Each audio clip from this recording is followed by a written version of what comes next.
Bueno, gracias a todas y todos. Espero que no haya sido por edad, porque si no ya me pasaste a torcer. Cuando escuchaba a los compañeros me acordaba de una canción de la Polla Records, ¿no? De un grupo de punk de los 80s que decía que muy pronto me afiliaron a una escuela, ¿no? Más tarde me afiliaron a una escuela. En el ejército tuve que ser socio de generales, todos en el mismo carro, ellos arriba y yo abajo. Y en ninguno de estos casos a nadie se le ocurrió, pues soy el interesado, preguntarme mi opinión, socios a la fuerza, ¿no? Y me lo recordaba porque una de las cosas que creo que da la oportunidad de este encuentro es romper con ese viejo discurso de que el lumpen proletario no podía hacer el cambio, ¿no? O sea, ese discurso marxista en donde nos excluyeron y donde por ser la banda y por ser la pandilla en los barrios éramos la bovitada de perro, dijeran algunos grupos, ¿no? Éramos los excluidos, los que nunca íbamos a tener espacio. En la narración de la historia de una organización como Cauce Ciudadano, pues tengamos que decir que la primera construcción de autonomía que hicimos fue romper con todos los vínculos políticos, ¿no? Nosotros venimos de la banda de las escuelas, ¿no? De la porrada, en donde todos los partidos, todos llegaban a contratar, todos llegaban a buscar, todos, no se salva ni uno. Ni los de izquierda de los 80s, todos de alguna forma caían con la banda y caían de una u otra manera. Pues tú traías la fuerza, ¿no? Tú traías el empuje, tú los podías alinear y éramos utilizados, ¿no? De 1988 a 1991, 23 de mis compañeros perdieron la vida, ¿no? En los enfrentamientos entre este discurso, que era un discurso más de los adultos, menos de nosotros, ¿no? Teníamos 14, 15 años, ¿no? Y bajaban igual los de la derecha que los de la izquierda, los militares o los policías, y nos armaban, ¿no? Y nosotros somos los que dejamos el pellejo y nuestras familias la vida. Para 1995, recuerdo bien que fue la primera chance que nos dimos de decir no más. No queremos nada con ustedes, no queremos absolutamente nada. Y de 1995 a 1998, pues más de 300 compañeros terminaron en la cárcel, ¿no? Unos, pues por sobradas razones, ¿no? La neta. Pero muchos otros, por consigna, por no alinearse, ¿no? Por desalinearse y por no alinearse. Por desalinearse con el partido de Estado y por no alinearse con el partido que llegaba. Y lo tenemos que decir, porque se conecta con lo que nos está pasando hoy en este país. A lo largo entonces de todos esos años, en 1998 un grupo de jóvenes fue en preguntarnos, ¿no? ¿Qué queríamos ser de grandes, ¿no? ¿Qué anhelábamos? Una palabra difícil para un grupo de jóvenes que estábamos completamente desintegrados, no sabíamos ni para dónde, lo único que teníamos era la pandilla, la banda, ¿no?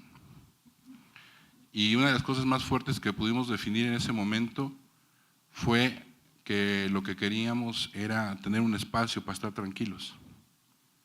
Y nos lo pensamos en ese momento, pero nunca lo hicimos, ¿no? Hasta un nuevo homicidio de un compañero en el año 2000, ¿no? Frente a que se negaron a participar en una nueva compra de conciencia y un nuevo uso faccioso de los jóvenes por parte del Sindicato de Trabajadores de la Educación. Asesinaron a un compañero más por negarse a trabajar con ellos.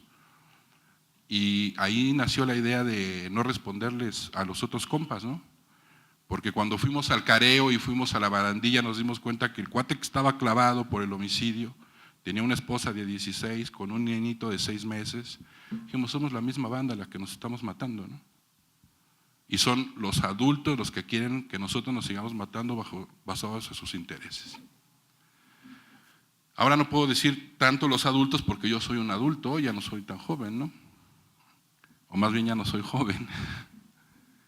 Pero en ese momento le dimos forma a un espacio que es Cauce Ciudadano, que era una casa de un familiar, que era una casa que estaba abandonada en obra negra, que la pedimos, que nos metimos a ella y la pintamos, que nos metimos a ella y aprendimos carpintería, albañilería, tabla roca, y que empezamos justamente a habilitar una oficinita, después a habilitar una grafía. Se siente gacho que le quiten el sonido a uno.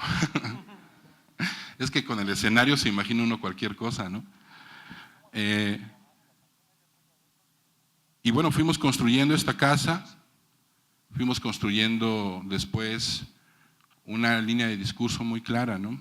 En términos de decir, no queremos que usen facciosamente a los jóvenes, ya basta, ¿no? Queremos que nos permitan participar. Yo recuerdo un desayuno que hacían, estos desayunos que hacían el Indesol, porque nos dieron ahí un proyecto en el 2001 y en el 2002 nos invitaron a un desayuno. Y me acuerdo que nosotros llegamos y les dijimos, pues es que la bronca que tenemos en los barrios es que pues está viniendo los carteles a contratarnos a los jóvenes para sicarios, ¿no? Entonces nos dijeron que estábamos locos. Y nos aguantamos, ¿no? Dijimos, bueno, pues quizás sí, ¿no? Quizás nada más pasa en nuestro barrio, ¿no? No entendíamos qué era la espacialidad, no entendíamos qué era la territorialidad, ¿no?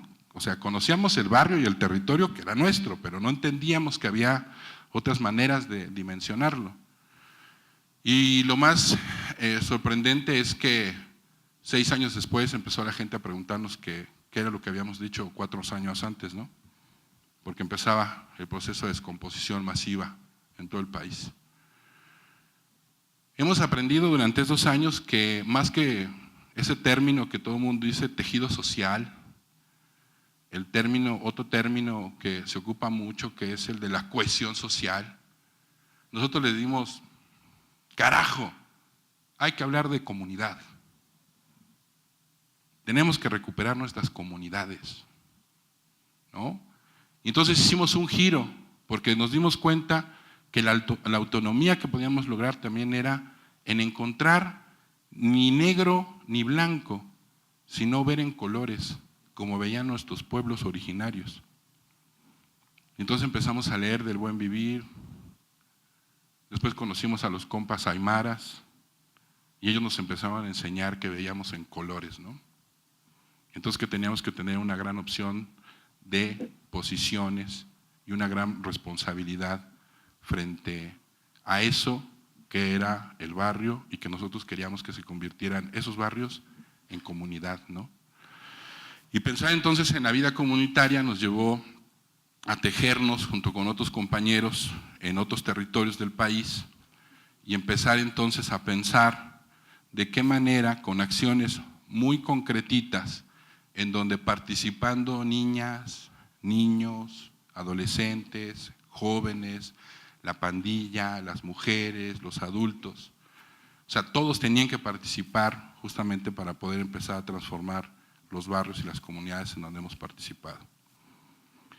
Y lo que nos fuimos dando cuenta, en efecto, como bien decía Miguel hace un rato, es que la cultura política de este país siempre está basada en el control del otro, no en la transformación o en el convencimiento, ¿no? Y esa cultura política nos la encontrábamos en todos lados, ¿no? Entonces, ya metías un proyecto y te decían, te voy a dar el proyecto, pero me das el 10%, ¿no? Entonces uno decía, bueno, pues eso es un acto de corrupción, entonces pues no hay proyecto y vamos a ver cómo lo hacemos, ¿no?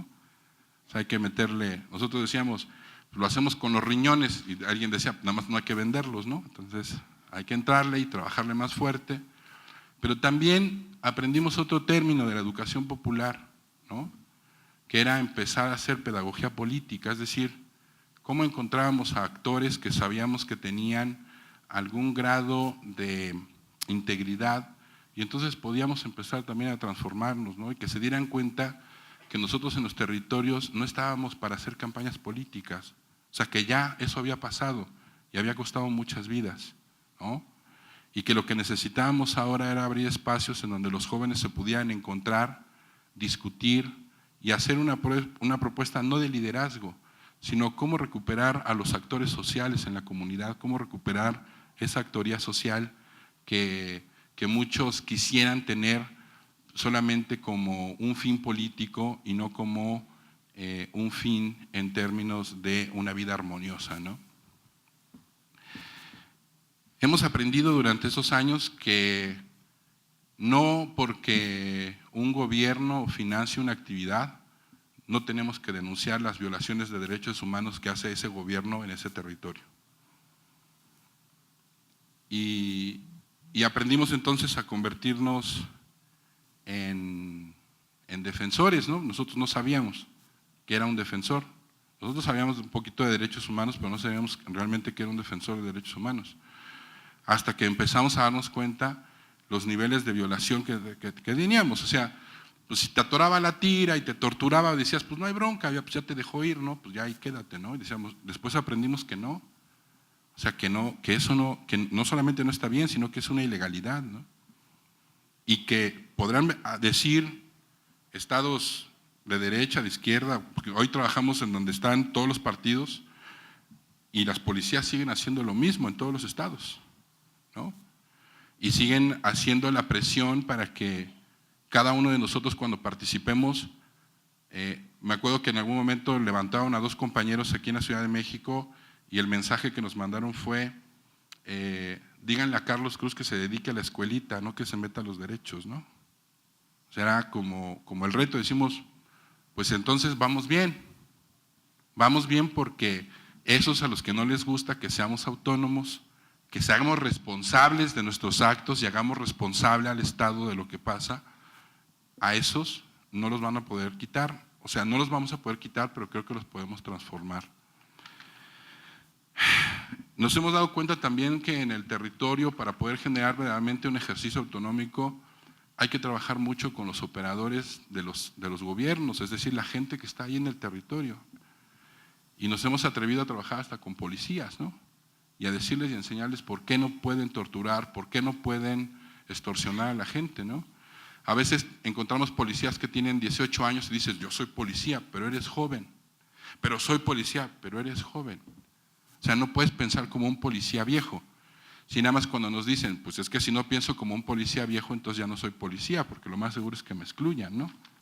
Hemos ido construyendo a lo largo de todos estos años procesos comunitarios en donde lo que nos interesa es que la gente se articule, en donde nos interesa que el niño que dice que quiere cambiar su barrio vea que los adultos lo están cambiando en el sentido que él lo pone, en donde también se reconozca que la pandilla y la banda no solamente puede generar miedo a veces en el territorio, sino que una vez cuando el barrio acepta a la banda y a la pandilla puede ser en mucho el último, en muchas comunidades es el último órgano social que queda, o sea, es el último órgano articulado, más articulado que las familias en muchas ocasiones. Entonces, desde ahí, cómo ocupar a la banda y a la pandilla y cómo la pandilla puede formar la comunidad y el territorio. Y nos parece que es muy importante. Nuestras experiencias de vida eran pedagogía pura, pedagogía absoluta. Y asumimos entonces que somos educadores populares. Hay pandilleros constructores de paz en cauce, pandilleros no activos en violencia, hay educadoras y educadores populares, hoy hay defensoras y defensores de derechos humanos, ¿no?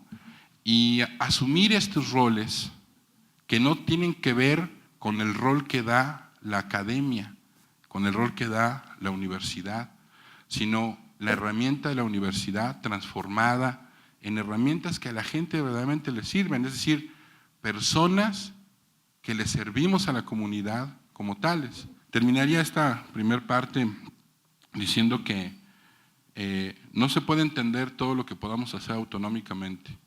O sea, todo lo que hacemos tiene que ser acelerado venciendo un flagelo, que es el flagelo de la corrupción política. Prevención más, prevención menos, actividades que hagamos, salen bien, algunas no nos salen tan bien. En algunas hay procesos, como bien decía Miguel, podemos comprobar todo el proceso de los chavos que han pasado. A veces eso es complicado porque no sabemos hacer el proceso de la evaluación o sistematizar. Pero lo que sí podemos decir es, nosotros metimos un chavo a una caja negra, adentro había un montón de cosas y lo que sacamos es un chavo que está trabajando o estudiando y que dice, soy la banda y tengo que participar en mi barrio. Entonces, estamos formando personas y salvándole la vida a muchas otras.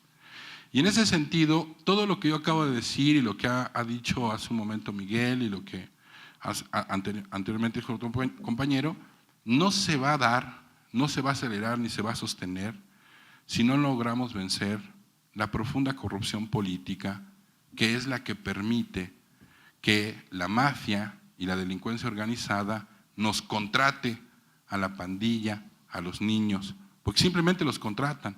O sea, ellos nunca vamos a ser parte de eso. Me decía una vez un líder del Comando Rojo en Brasil, ¿no?, que ahora está estudiando para abogado, me preguntó: Carlos, ¿tú alguna vez tuviste un Ferrari? No. ¿Tuviste un yate? No. ¿Tuviste una mansión? No. ¿Y entonces por qué dicen que somos la delincuencia organizada nosotros? Si solamente momento justamente de quienes han corrompido al Estado y que han permitido y le han vendido al Estado, a la mafia, a la delincuencia organizada, y que ellos son los verdaderamente mafiosos y no muchas y muchos de los jóvenes, hombres y mujeres con los que trabajamos en los barrios y a quienes les dignificamos y dignificamos nuestra comunidad. A sentirse orgullosamente de ser del barrio. No necesariamente solamente decir vivo en un barrio duro, no. Vivo en mi barrio, amo mi ciudad, amo mi país. Volver a ser buenos mexicanos en términos de amar esta tierra. Y que creo que muchos de los políticos hoy solamente aman el dinero, ni siquiera el poder, porque cuando lo tienen no saben para qué sirve.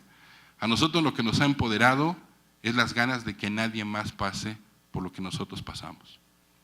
Y creo que en buena medida hemos ido logrando eso, atendiendo a mucha banda, pero también provocando que no solamente la gente se nos acerque y nos diga felicidades, buen trabajo, sino que hoy hay mucha gente que se acerca y nos dice ¿qué me toca hacer? ¿No? Y me parece que ese sería el último mensaje. Muchas gracias.